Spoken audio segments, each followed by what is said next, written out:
world.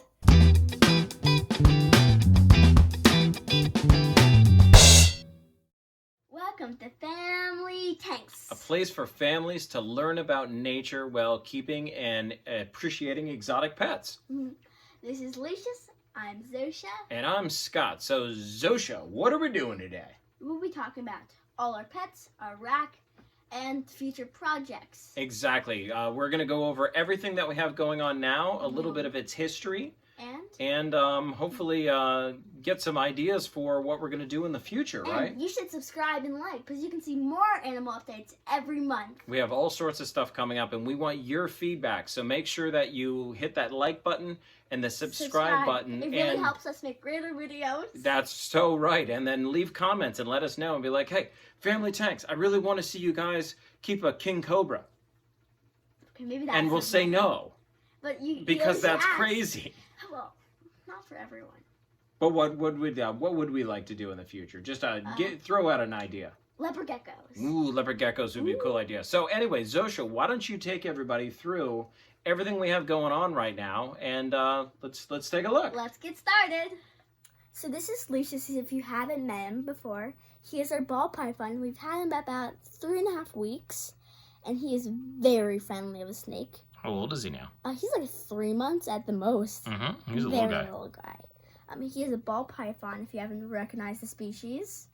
And he is the heterozygous, which means that he carries the gene but not shows the gene. Which gene are you talking about? He is the desert ghost gene. Okay, yeah, that's right. So he carries the gene for one of the color morphs, right? But he doesn't show it. He's beautiful in his normal native colors. Yes, he might be going to shed soon because his skin is dulling out. Yeah, he's looking a little duller these days. But we're not 100% sure. He's a good eater too, isn't he? He eats great. Oh my gosh, he's like a rat pinky every 5 to 7 days. Yeah, 5 days. We're giving him our pinky every 5 days right now. Yeah, they're a little small for him now, but we can't give him fuzzies because they're so big. Yeah, the next size up is just way too big for the little guy. He hasn't been able to eat him, but he's been doing tremendous, hasn't he? Yes, he is super, super happy. And you're now a big fan of snakes too, aren't you? I love snakes. Snakes are so cool. Right, so here is our live planted aquarium. Zosia, why don't you tell everybody a little bit about this aquarium? So this is a 40-gallon, 40 breeder. 40-gallon breeder, yeah. Yes. So do you remember the dimensions? No. That's okay, yeah. This is a standard Aquariana aquarium, so it's not expensive. We got it at $1 per gallon sale. Yes, that's a great place to go for cheap tanks. It really is, That's a good call. So this is 36 inches long. It is 18 inches wide from front to back, and I believe it is about 17 inches tall, right? Yes. And it's actually closer to 46 gallons. They call it a 40-gallon breeder, but it's actually more like 46 gallons. Yeah. And what kind of fish do we have in here, Zosia? So we have some cardinal tetras in the front. Yep, and these cardinal tetras are special. Why? Because... Did they live out in the wild? No. No, they didn't. These were captive bred cardinal tetras, which are actually a little bit harder to find. You don't find captive bred cardinals a lot, but they're great because they do really well with our water, and they're just super active, and they've been really great. And plus, being captive bred, it's more environmentally friendly, right? Since they're here, these are a new species of fish we put in a few days ago, I think. Do you remember what these guys are called? Up and there they go. Oh, what are they called? Those are Siamese algae eaters. Yeah, so we had some of blackbeard algae growing. So we made sure we wanted to get some algae to eat it. Exactly. Now we have some other herbivorous fish. So Zosia, can you tell everybody why the Siamese algae eaters are special? Well, you mentioned it before with the blackbeard algae. They eat algae? They eat the blackbeard algae. It's a particularly nasty kind of algae that pops up in most aquariums that are in highlight situations like this. And the Siamese algae eaters, these guys over here, let's see if we can get another shot of them, are one of the very few species that will eat it. Now, the trick with Siamese algae eaters is they look very, very similar to a couple of other species, namely one that they call the flying fox. And it is not the same fish. And if you get a flying fox when you expect to get a Siamese algae eater, when it gets older, it can start to pick on other fish, and it won't touch any of the algae that you want, and it's just, yeah. So it's really important to make sure you get the right one, right? I'm not sure where Penny is, but she is our plecostomus, and she's an albino. Yep, we do have Penny. Oh, there she is. Yep. So Penny is, as you said, she is a what kind of plecostomus? What's on her nose? Bristle nose. Bristle nose Pleco. That's right. She's a female, but she doesn't have any bristles. Yep. Not many. She doesn't have many bristles. Her bristles are short. But Zosia, let me ask you, do you know why bristle nose Plecos are much better choices than standard plecostomus? They're cute. Well, they are super cute, but here's the thing. Bristle-nosed Plecos only get about 5 or 6 inches long. Since this guy's out, what is this species? I think it's called like another, Oh, the other tetra? Yeah, but some people call it X-ray tetra. Yeah. The scientific name is... Well, I don't honestly know the scientific name, but the other name of the X-ray tetra is the Pristilla tetra. Yes. And right now there's only one in here. There's also 2... otto catfish in here, which we basically never ever see, but they are here, so we can't show you. Also, there's a curly luch. We used to have 2, but one we can't find it when we last rescaped, which was 3 weeks ago. But we have one curly luch who just scoots around, and every 6 months you see it. Exactly, and I will put a picture right here of what this aquarium looked like 3 weeks ago when we rescaped it. And what we did is we just used little clippings of plants from the original scape that we used to have, didn't we? Yes, so link in the description of the video. And it has grown so much. It is growing like wildfire. So we took this bacopa back here and was probably just 1/4 of what you see here.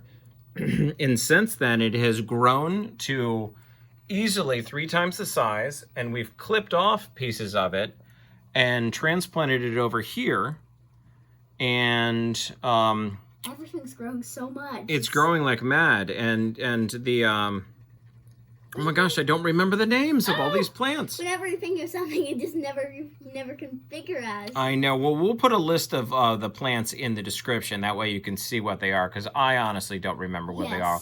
But this is doing great. Now, Zosia, what do we put in this aquarium to help the plants grow? We use CO2. That's right. We do a CO2 injection. But here's the cool thing, and we're going to do a video on this. It's DIY. We don't do any of the fancy stuff. So I will do a separate video of how we do our do-it-yourself CO2. And all we use is stuff that's in the kitchen. We use yeast and sugar. And a bottle. And water and a water bottle that I hooked up. And that you can see is that we have a tube running into the filter. And out of the filter come all of these little tiny micro bubbles you see in the shot here. And that's all CO2 that's getting dissolved in the water, and it makes the plants go crazy. And then, just if you forgot, we have also shrimp. This is one shrimp inside this plant in the center near the wood. He's hidden inside it, but I can't see any other shrimp. Yeah, there's some Amano shrimp in here, which are really good algae eaters, and we also have some red cherry shrimp in here that are hiding, but they're out there and they'll breed and populate the aquarium and do awesome. Yeah, so we used to have a lot more shrimp, but now they've been cut down a little bit. Now, one thing worth explaining is this is a very low-tech aquarium. There's a lot of opinions out there that you can get away with doing, or rather I should say that you should do some very expensive equipment and everything else. So I want to run down some of the equipment in the aquarium to show how inexpensive and simple it can be to have a successful planted aquarium. So we had already mentioned that the aquarium is a 40-gallon breeder that we bought at $1 per gallon sale. So it was only like $40. Yeah, it was really cheap. I mean, it didn't cost much at all. We run the aquarium on 2 small hang-on-the-back filters. There's one over here on the right side and one on the left side that I've got a little overflow hooked onto, or I should say a surface skimmer. And each of those you can get online for about $40. There's an inexpensive aquarium, submersible aquarium heater, and our do-it-yourself CO2, which basically costs nothing. It cost me $1.50 for the water bottle that we use. And just like very low for each. Yeah, just a couple dollars for some tubing. This is, let me see if I can lift this up. It's going to be really bright on the camera, but this is a Amazon purchase LED light that cost me $40, which grows plants And makes absolutely another one, too. beautifully for the level of CO2 we're putting on here. We used to have 2, but there's too much like algae was growing, so we cut it down to 1. And a decidedly low-tech solution for the substrate, too. The substrate is just pool filter sand, isn't it? Yeah. And we use fertilizer tabs and put in there to make sure that the root-feeding plants are getting enough nutrients. And if you look at this stuff over here, I think we can give a big 10-4 that they're definitely getting what they need. Yes. Because these plants in 3 weeks are 3 times the size they were in the beginning. Yeah.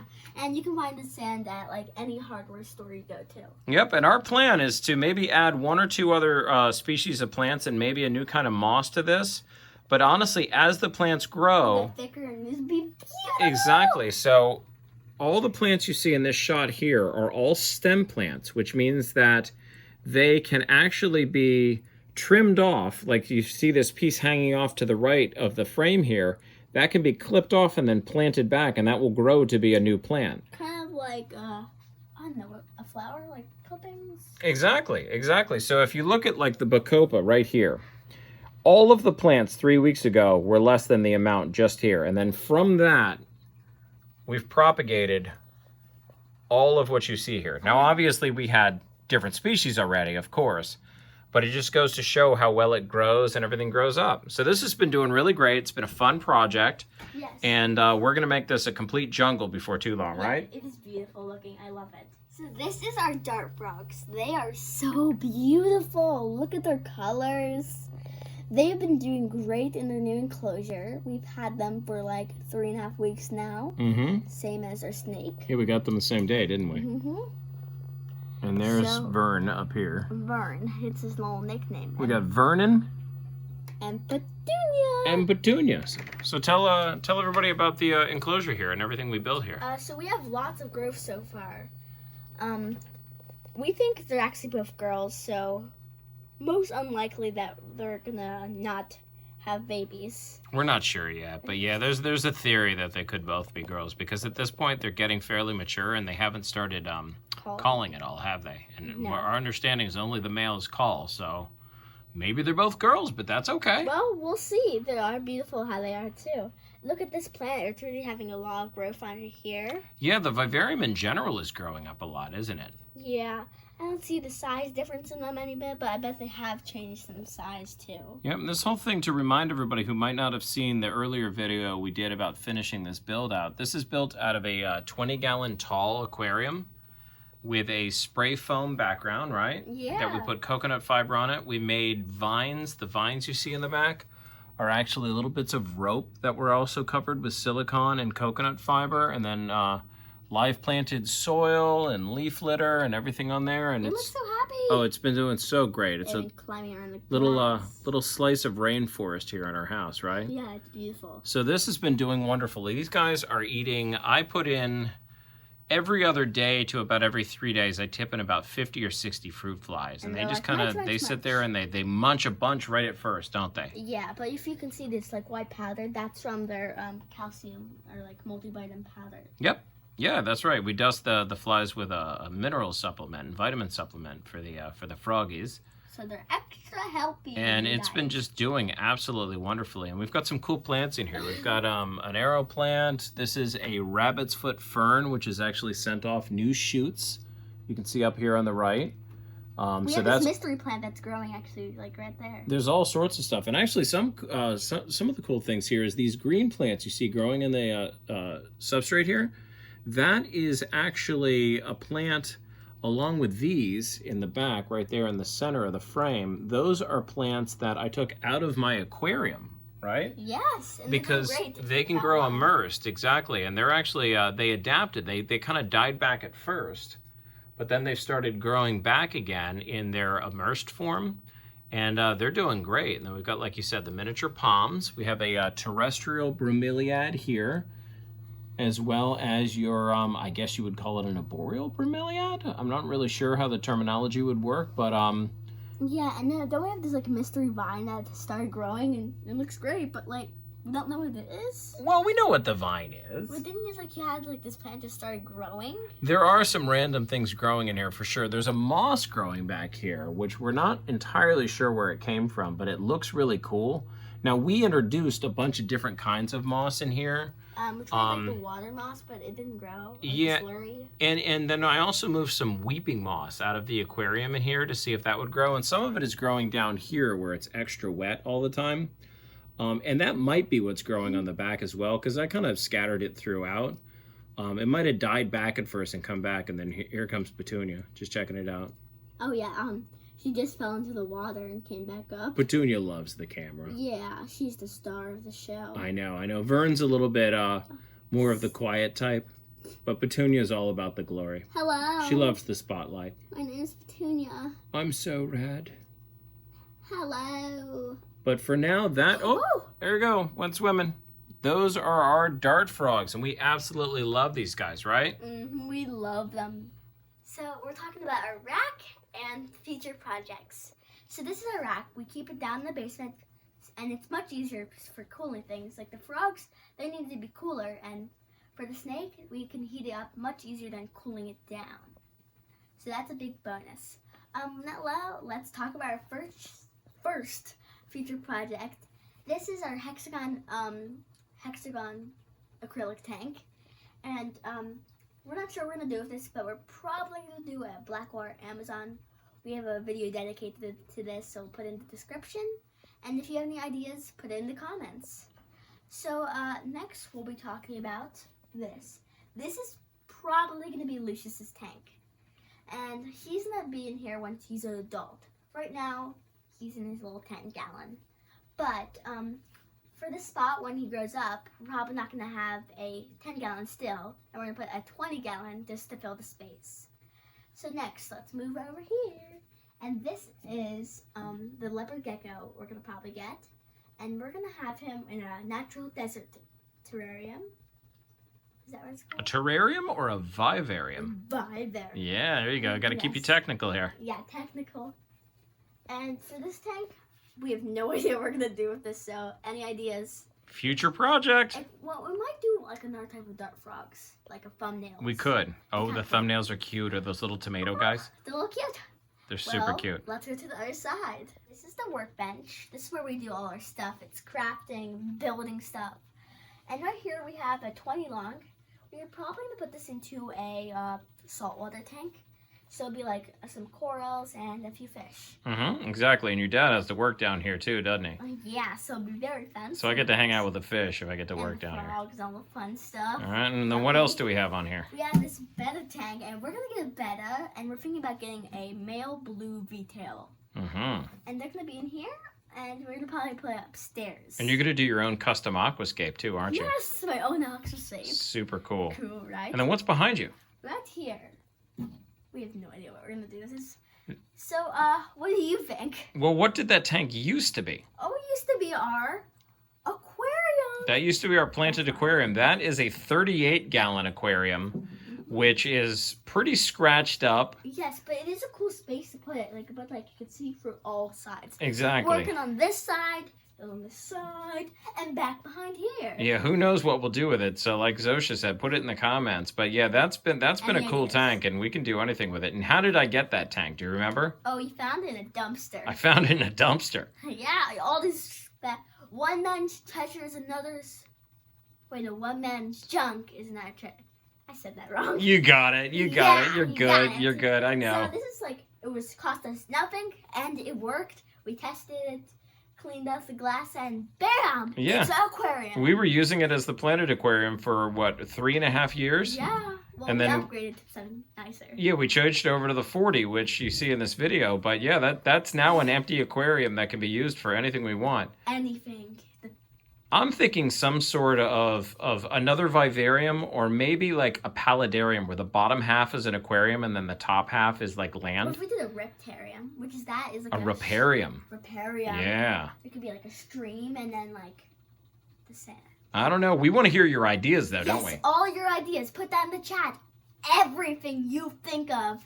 Because we're open to all ideas. Exactly. Now there's no guarantee we're gonna do it. You know, because if somebody says, What if somebody said, hey, Family Tanks, you should have a king cobra? No. Nope, not going to happen. King cobra today. Cool, right? Yeah, you did. You saw all sorts of cool stuff today. We went to a zoo and saw a really great venomous reptile exhibit, didn't we? Yeah. Well, enough of that. And any ideas? Write down in the chat. So we will be talking about our mossarium and the birthday terrarium. So first, we have changed up the mossarium just a bit. Well, I guess it's a big difference because, well, we replaced all the moss except for this one little patch right here. You can see it's a little bit more browned. So we found and learned out about this experience is that you need to water it a lot and keep it definitely moist. And, well, we've learned and now we are keeping it nice and wet. What else did we add to it? We added these beautiful rocks we found. But what else did we add to it? You're forgetting something. Little tiny guys. Oh, springtails. That's right. We added some springtails, didn't we? And what do the springtails do? They eat the mold so that there'll be less of a mold problem. Exactly. That way it's a full cycle in there, isn't it? Does anyone realize this egg kind of looks like a snake egg? It does, sort of. I just called this egg. It's a rock. Now show everybody my birthday terrarium. So this is your birthday terrarium. We've only made one little change, which I think makes it look really good. We added a piece of grape wood. And grape wood is cool because the moss would grow up it. Mm-hmm, yeah. I think it'd be other woods too, but this wood looks pretty cool. That's right, and the moss in there is doing really awesome. Yeah, you might not see on camera, but it's like blossoming crazy. Yeah, we love these two. These are definitely cool. So we're gonna do some more, aren't we? Yes, definitely more to come. This is Ginny, our girl cat, and we've had her about 4 years now, and she's 4 years old. And she's our adventure kitty who likes to climb up everywhere. And today she's being really friendly. This is Harry, our boy cat. We've had him about 3 years now, and he has the loudest purr ever, but he can be very shy, but also be snuggly. Kind of weird combo, is it? Oh, Harold! Well, that's Harry for you. So how did you like it? Did you see the snake? And any inspiration for your own pets? Hopefully we've inspired you and inspired some families out there to take on some of these fantastic projects. Because, Zosia, let me ask you, have you learned a lot in the process of us, keeping some interesting animals? Oh my gosh, so much! And what's your favorite animal now? Snakes. Dad did that. Snakes! Dad did that. Pat on the back of Dad. You are the coolest animals ever. We love our pets, and it's so much fun, and I've had so much fun doing this with you, too. It brings me so much joy. It brings her joy. It brings me joy. I can tell you, as a parent, this has been such a pleasure to be able to take on these projects and teach you about stuff, and these are things that I did when I was her age, and now I'm handing it down to you, aren't you? And I'll hand it to my kids, and then their kids, and exactly. then forever. And the Family Tanks generations from now will be keeping weird Family stuff. Tanks point 2. 2.0 or version who knows in the future, right? Old people version. So hopefully you like this video, and the most important thing you can do to support our channel, the very most important thing is subscribe to our channel and like the videos. That way we get the exposure we need to be able to make more videos. Make you happier and more updates, all this stuff coming on. The fish just went by. You can learn more about fish, snakes, and more projects soon to come. We have all sorts of great stuff coming up. So we hope to see you, and most importantly, also leave some comments so we know what you want to see. Make sure to like, subscribe, and come to our channel and view our videos. You, my dear, are a goof. No, you are. Okay, we're both goofs. But anyway, thank you so much for watching, and we will catch you next time, right? Bye! Bye!